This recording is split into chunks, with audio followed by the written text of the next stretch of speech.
Everybody, this is Jeff Veale, the business guru, coming to you from downtown Manila yet again. Got another awesome guest, and in the franchise world, and lovely gentleman, and he's one of the places, my favourite place in the world. He comes from the Sunshine Coast. If you've never been there, guys, you hear people say about God's country. I kid you not, I really do believe that is God's country. It's awesome.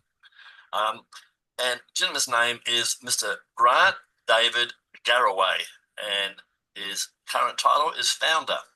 And Grant Garraway Franchise Consultants. Industry, of course, he's a franchise consultant. Done this for a mere 30 years. So I imagine he can probably do it with a hand behind his back now. And we work with potential franchisors to consider the feasibility of not everything suitable for franchising, guys, of developing your business into a franchise with emerging franchisors who may need an experienced consultant to advise them as they grow, and with the potential franchise buyers to assist with their due diligence prior to the purchase. Key achievements and projects: successfully manage major franchises and help turn dozens of small brands into franchises. What this man does, guys, he helps a small business become a big business. And it's going to cost you absolutely nothing to reach out to this man, have a chat. If you've got a business idea or a business you think you might want to develop, he's got the experience to tell you fairly quickly if it's viable and what the next steps can and should be, right? Personal motto or philosophy, I like it, whatever it takes. And I add to that and say, never give up, right? Fun facts about himself. He took up American football in Melbourne, of all places. Best thing that came out of Melbourne was the Hume Highway. When I was 34 and played a few years, and then went on to set up the national body for the sport and organise the first ever national championship. So that's what I call passion in a big way. It's my great pleasure to welcome to the stage Grant. How are you this morning, sir? I'm in very good form, thank you. Very good form. Fantastic. Let's keep the show underway. Tell us about your journey and what inspired you all those years ago to reach out, help people, and get in the industry that you're in now. What happened? Well, I guess in a sense it was almost an accident. I'm a postgraduate qualified accountant by profession. I left the job I was in. I wasn't at all happy with it. Got another job with a reference from a guy who I knew because I couldn't go back to the company I just resigned from to get a reference. And I dropped in to thank him for that. And he said, look, I've just fired my accountant. Ring those guys up and say, you're not coming to the new job there and you can come work for me. Yep. And I didn't even know what he did at that point. And I said, well, what do you do? And he was Australia's first home delivery pizza franchise. And he ran Victoria. And at the time he had 7 or 8 stores. Yes. I did go and work for him, which was the craziest ride of my life. It was called Dial Dino's. If you're of a certain age, you might remember the name. I do, yeah. And we went from that. We took over the national franchisor. We bought out all the other state franchises, and we got to about 120 stores over the next 2 years. And then we sold the whole thing to Pizza Hut. Wow. For many millions of dollars.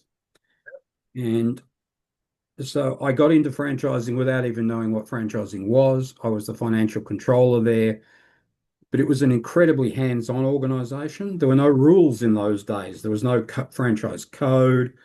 There was almost no law. There were no magazines or books you could buy.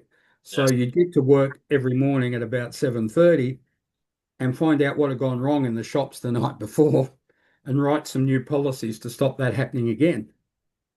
And that quite literally happened most mornings. So the operations manual went from a handful of memos when I got there to a proper ops manual by the time we sold. And I went from there when that was sold at Pizza Hut. I couldn't work for Pizza Hut. They're owned by Jardine Matheson, based in Hong Kong. And if you know your history, Jardine Matheson started life as a pirate organization and culture. They haven't changed a lot, I don't think. I went from there to the opposite end of the organizational scale. I went to Midas, the car repair franchise. And at that stage, they'd been in franchising for about 35 years. They were very well established in half a dozen countries. manufactured their own product. They were a substantial company owned by a stock exchange listed company in America and that sort of thing. So they had policies for everything. Cash wasn't an issue. If you had a project, you just rang the Americans and they sent the money. It was Nice. but that's where I really learned the theory behind a franchise and what the options were in any given situation. Great guys, great resources. And then I left there, had another job for a while, left that job, and I got a phone call from a guy who said, I've got a client. He was an advertising executive that I'd used at the third franchise. And he said, I heard you'd left. And I said, yeah. He said, look, I've got a client who's desperate for a bit of help. Um, he said, the franchise code's been out for about a year and he's totally ignored it. So he said, Right. so he needs a bit of help to sort his admin out to comply. So I went over and met them. They're a car rental company that shall remain anonymous because it was in breach of the law. And I worked with him for about 8 months. Again, writing manuals, bringing the systems up to date, getting all their legal documents compliant, signing retrospective documents for all the ones that he'd signed in breach of the then current code and so on. Fixed all that up. And at the end of that 8 months, A, I'd made a lot of money because he was paying me quite well. And B, I'd gotten used to the life of being a consultant, not getting a Nice. paycheck every Thursday. And I decided I liked it. So again, I got into being a consultant without a particularly carefully thought out plan. I just liked it when I tried it, and I've done it for the last 30 years. Yeah, you brought back some good memories. My memory, I left Australia. I got fed up. I left Australia 14 years ago. And I told anyone who would listen, I won't be back where I got a hole in my bum, and that's true so far. Mm. Tell me, when I was there, I used to go there a lot. I felt that Pizza Hut was going downhill. Is that still the case, or they're still okay? Um, the Between that period 30 years ago and today, they have Yes. switched entirely to the home delivery model. All the Oh, restaurants are closed. yeah. Interestingly, I read a piece the other day that said they've still got some restaurants in the US, and mostly home delivery units. The home delivery units are very small. They're in C grade retail spaces, so the rent's very low Yeah. because they don't need to be on the corner of Central and Main. They can be in the back blocks in an industrial estate Yeah. because they are coming to you, not the other way around. So yeah, they've grown. I think the problem with the pizza business per se is that it still costs a lot of money to set a store up, but the Yeah. price per pizza you sell has become so incredibly competitive. They Yeah. are selling retail today for half of what we were selling a pizza for 30 years ago when I first went into home delivery pizza. Race to the bottom, that's what I call it. Yeah. And so you've got to sell this huge volume to make any money. It's Yeah. not an industry I would recommend. I remember, once again, I remember someone coming in and shaking it up. They went the other way. They were the most expensive pizza, Yeah. but the difference was rather than get a gut filler, right, with nothing on it, they were called crust pizza, and they gave you a $20 pizza versus a $5 pizza. But there was a market out there for people like me who wanted a decent pizza. I was prepared to pay for $20. There's a market for them, and there's a market for the good local independent Yes. who does a particular style that you happen to like, Yeah, and so you go for that. That's good. yeah. But there's still a big market for people who need two family-sized pizzas to feed their three kids, Yep. and a Pizza Hut price point delivered. Mum doesn't have to cook. There's no dishes. There's a market for that, and they fill it. They're efficient. Their delivery model is unbelievably efficient, um, and pretty reliable. Um, Well, but I wouldn't personally I wouldn't be tying my money up. no, it's hard. I've been in the hospitality business. It's bloody hard work, and it's like being a bloody chef. You don't have a social life. It's just you don't have a life. You're pleasing everybody else. Moving on, what's been the most challenging aspect of your work, and over the years, how have you overcome that? Okay. I think if we go back 30 years, we recruited both the clients for our business, so our potential franchisors, and our potential franchisees from the same two places. Largely, there were quarterly and bi-monthly magazines you could advertise in, specialist franchising publications. They were in every newsagent. And then there were franchise expos, of which there were about Lots. maybe 10 a year around Australia.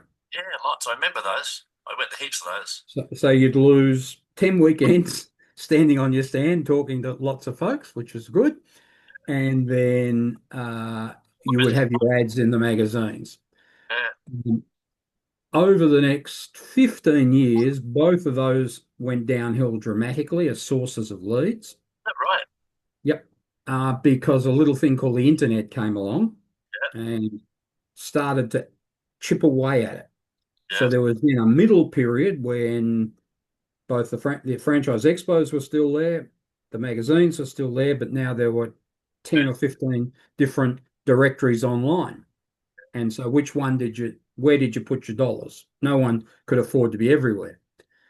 And then about 3 years ago, it started to dramatically change again with AI. And the whole way you'd built your website, for example, I'm in the process at the moment of tearing mine down in real terms and building it again because it's got to be driven to be written now to be read by AI. yeah. And it's different. So that changed to electronic.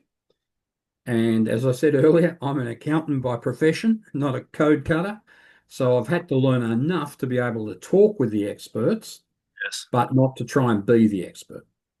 You know the And basics. So being an accountant, you know at the end of the day, it really, guys in small business, it really is about knowing the numbers. You've got to know your numbers.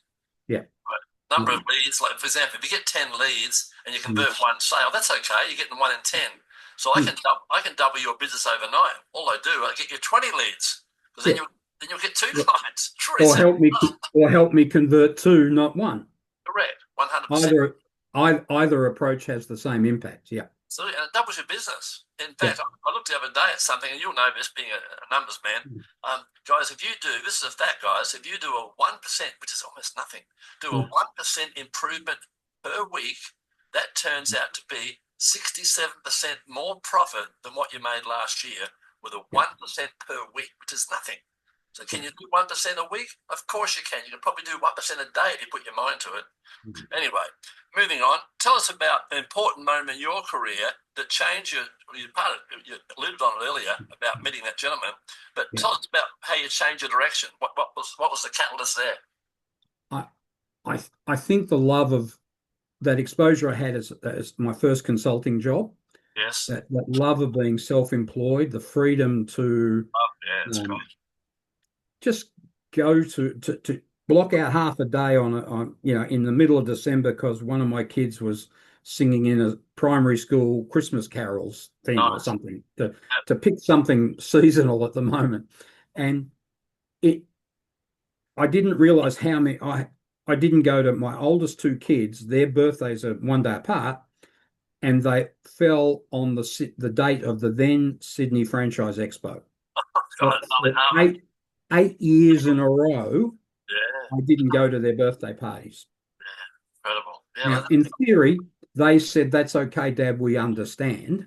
yeah, it's not true. As adults, they admitted to me they didn't understand, they hated it, but Mum told them to tell me it was okay.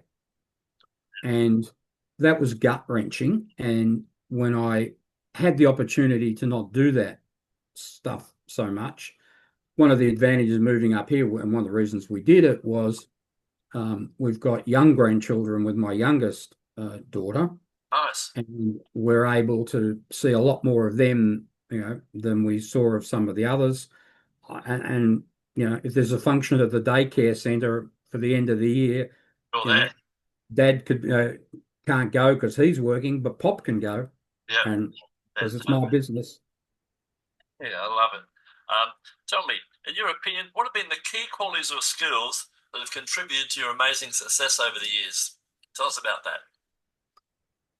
I think the number one thing is something many consultants don't do, and that is listen. Empathy, yeah. Yeah, you've got to listen to the client. They'll tell you what the problem is. They'll often tell you what the opportunity is. They'll tell you what their fear is. And then you can go, if you've got a wide enough experience, you can go and pluck through your experience and say, if we can do that, and that, slot them in there, we can take that opportunity and overcome that fear. So, but you don't get it if you just go in and say, well, my program to launch your franchise, for example, I cover these 137 points and I cover the same 137 points with everybody. That doesn't work. You don't, it's a sad way of doing it. I won't do it that way. My way takes more time. Yeah. And I think you get a much better result at the end of the You day. can't, So you can't, listening. you can't cookie cutter something like that. That's for sure. And the other thing I do is I commit half an hour a day to learning something. Nice. That's a big Um, one, especially with AI so, now. Doesn't yeah, AI blow your mind? it might be just some of that time, say on a LinkedIn, I see a good post from someone, it clicks to an article, I'll go and read that article. And if that article's good, I'll copy it. I've got a whole file full of good articles. I might use it to change some part of my program, or I might add a feature to my program, or I might just write an article in my words from that idea that somebody else had. But you get better because of it. I call it a swipe file, right? Yeah. Yeah. I'm a great copy. Guys, I Yeah. left school at 14. I'm pretty basic, but Yeah. I'm good at stealing, borrowing, or swiping, whichever one of those words you want to use, Yeah, right? we consultants use the term inspired by. And I quite often, if it's a good article, I'll just, most people wouldn't even know what it means. Mm, To protect myself, I put down the bottom, hat tip to Grant. And then people go, yes. Yeah. who was it? Doesn't even know that. They read the article and I still get all the credit for it. Like, Yeah. little thing, and if you pull my nose, I go, mate, I gave you the credit for it. What are you on about? If you don't like it, I'll take it down. That very rarely happens, right? Tell me, and I love that you've got empathy in spades, my friend. And the other thing you've got, which a lot of people don't have, is integrity. And that's a big one, guys. You haven't got integrity. What have you got when you think about it? Tell me, how do you stay motivated and continue to innovate in your field? What's the secret? Um, I just love learning. I love meeting people. I love trying to work out if I can help them or not. I'm not too proud to say sometimes, no, either you wear a square peg round hole. I just don't get on with you. That's right.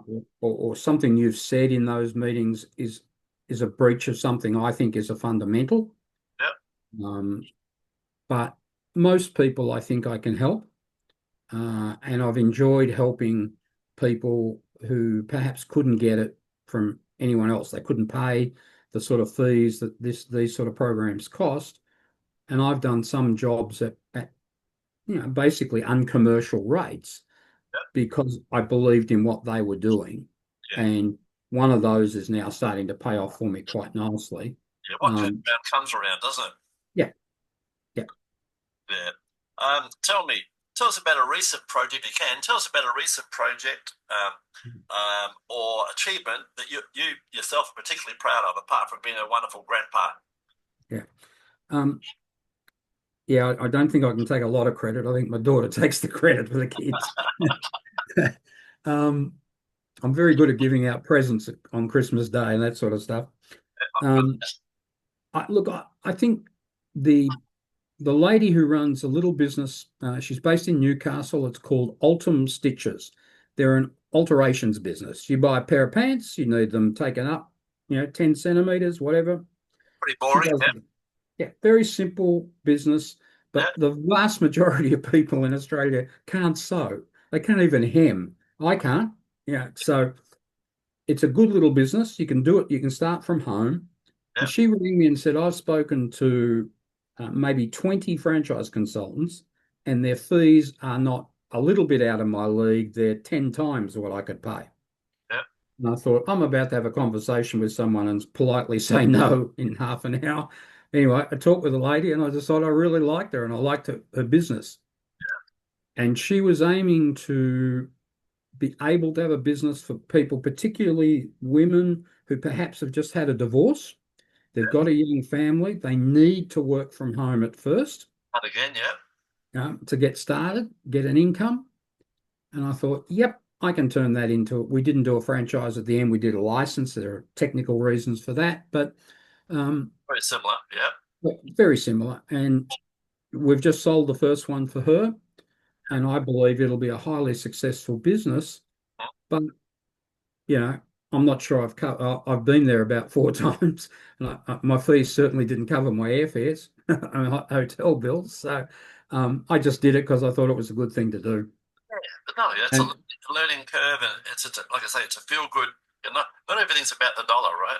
yeah, it's and look, and yeah, as a side benefit, two new pairs of jeans I took with me last time. She took them up for me while I was there. So small advantage, I think. But yeah, that's one I'm proud of.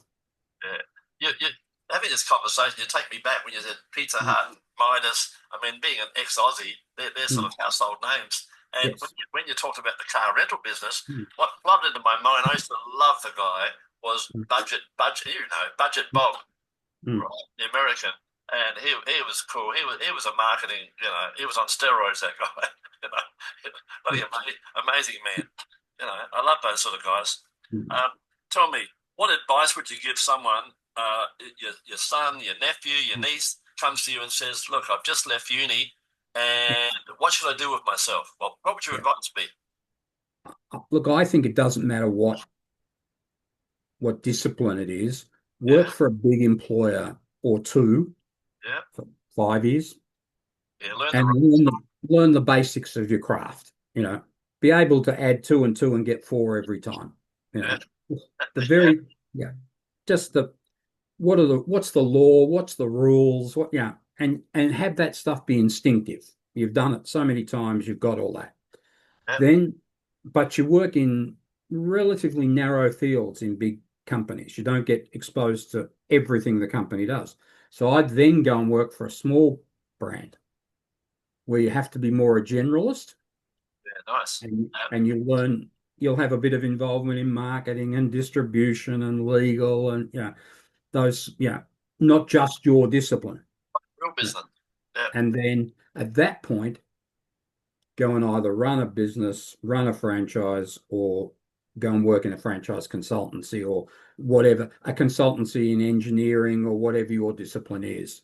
But you've got to get to somewhere where you can be self-employed if you want to make really good money, unless you're in the top 5%, and then you can head to the, top of the food chain CEO type, it's a legitimate aim. And obviously they're very well paid positions, but don't kid yourself, they only go to the elite and the very driven.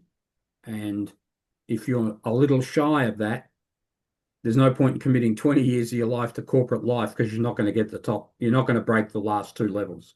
no, that's right. There's many Go, people go out and, bear this down. run Grant's fish and chip shop. Yeah, but You'll make more money.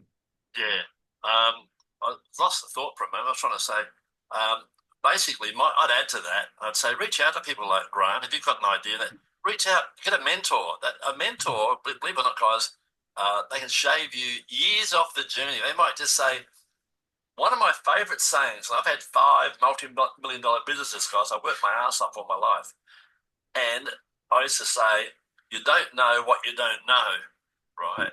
And one of my favourite sayings, and it's so true. So get a mentor, and you can shave years off the journey, guys. And I think I was going to say, some of the best ideas. Listen to everybody. Be a good listener, like Grant is. And some of the best ideas, I've made millions from these, come out of the mouths of idiots. I've had like people I didn't at the time I didn't respect. Might have been the janitor.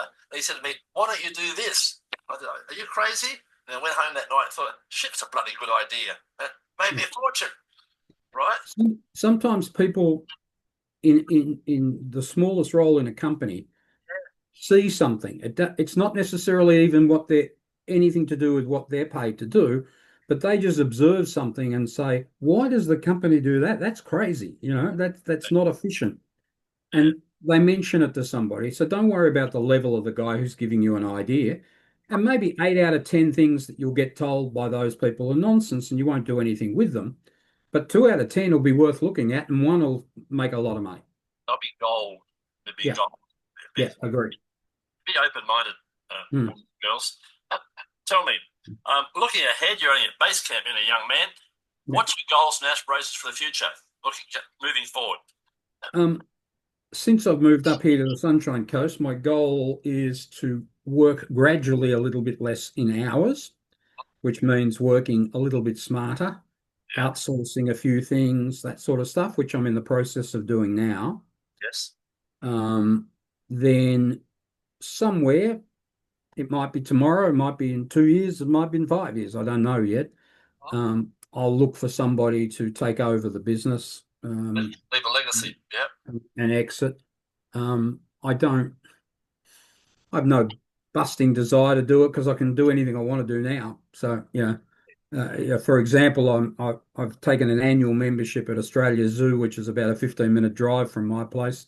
Nice. And when I finish with you, I'm going to make myself a sandwich and I'm going to Australia Zoo for a couple of hours this afternoon. I can do that. I love it. Yeah. Yeah. What you can. How you going with the football? You're still involved with the football? Less so. There's not a there's a junior team up here on the Sunshine Coast, but not an adult team. Um, I put it was my hobby for 30 years. Yeah. Put enormous amount of my life into it. Yeah. I love watching it on the TV still. And when the junior season starts next year, I'll probably go down and fill water bottles or something for the local junior team. I don't, I've got the statement. I've done everything in club football that is possible to do. Every role from cut the oranges, to run a national championship. So I don't care what the job is. You get the same emotional thrill out of a win, and you're still gutted out of a loss, even if the only thing you did was cut the oranges. So I, yeah. I, I love my NRL. I never used to. I'm an AFL boy. I come from Adelaide, but I switched over to NRL, and I effing love it. And Yeah. last year was a dead set breakout season. It was just so many close games. Most of the games were less than 6 points, Yeah. and it was bloody awesome to watch. It was really entertaining. Um, Tell me, how can our listeners reach out and find out more about your wonderful services? And are you up for a chat with these people? And you're happy to give people Yeah. 15 minutes of your time? Sure. If the simplest thing to do is just take a note of my phone number, 0408 129 035. Send me a text with your email address. I'll send you a response email. There's a little link at the bottom of my email with a Calendly link. You just click on that, pick a time. I'll Nice. spend half an hour on the phone with you and we'll talk about what your idea is, whether you're trying to buy an individual franchise, whether you think you've got a business that might be franchisable, or you just want to understand it. I'll talk. One thing I'm good at is talking. I can talk, as you can tell, I can talk underwater. And guys, I got to tell you the backstory, guys, for those who are out there. Mhm. I went from 100, I was Hitler. I went from 120 websites in my industry, 120. No one realized it. I dominated the world with what I did. I had 120 websites. I lost a lot and $20 million during COVID. And guess what, guys? Now I teach you how not to have a website. You don't need a website. I'll tell you why I say that. A website, you love it. It's colourful, it's beautiful. It's like a bloody department store. When people get there, they go, well, where do I go now? They're lost. All you need is the ability to have conversations with people and get in front of them. With a Calendly link, and I can teach you people how to do that and get you in front of as many people as you want, and then you can take them to the website to the particular section that they're interested in.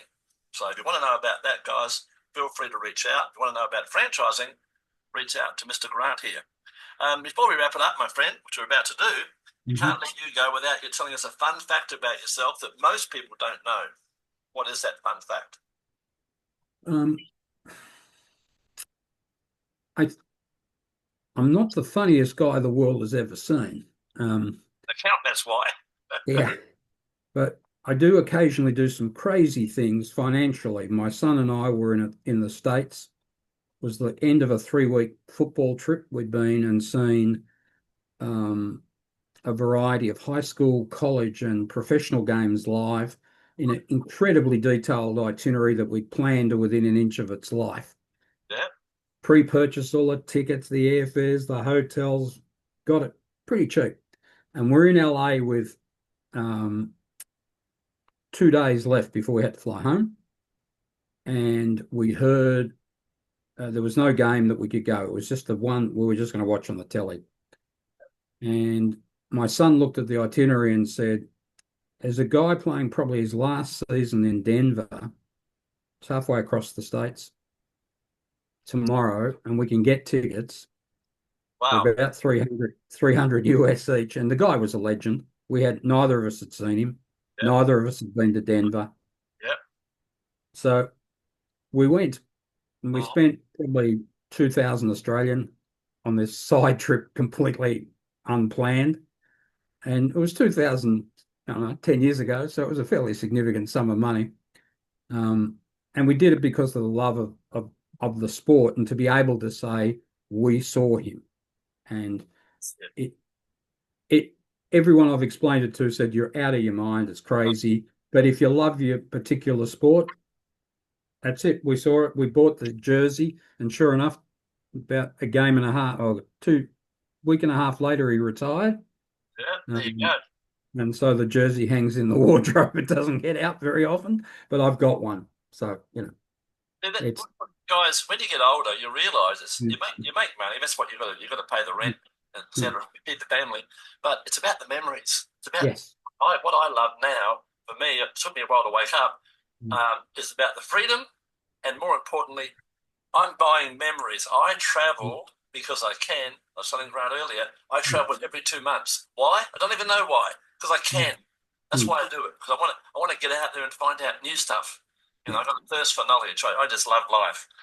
Right, you've been an awesome guest. And guys, with this 15 minutes of fame, it's like talking to a friend. What I want you to do is come on the show. It's all about you. And then what we do, we put you across Reddit, Quora, LinkedIn, Facebook group, mentioned earlier, YouTube, and our new program, which is going gangbusters, guys. You want to know about that for free? I'll teach you. School. School is such an awesome platform that you control. And what's great about it, Grant, is it's a community, right? And it's and people helping each other, networking, the true networking and helping each other.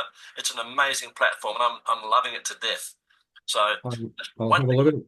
Yeah, have a look at it, my friend. It's awesome. Once again, guys, thanks for being on the show, and we look forward to getting this video out, Grant, ASAP. Thanks very much. Thanks for your time.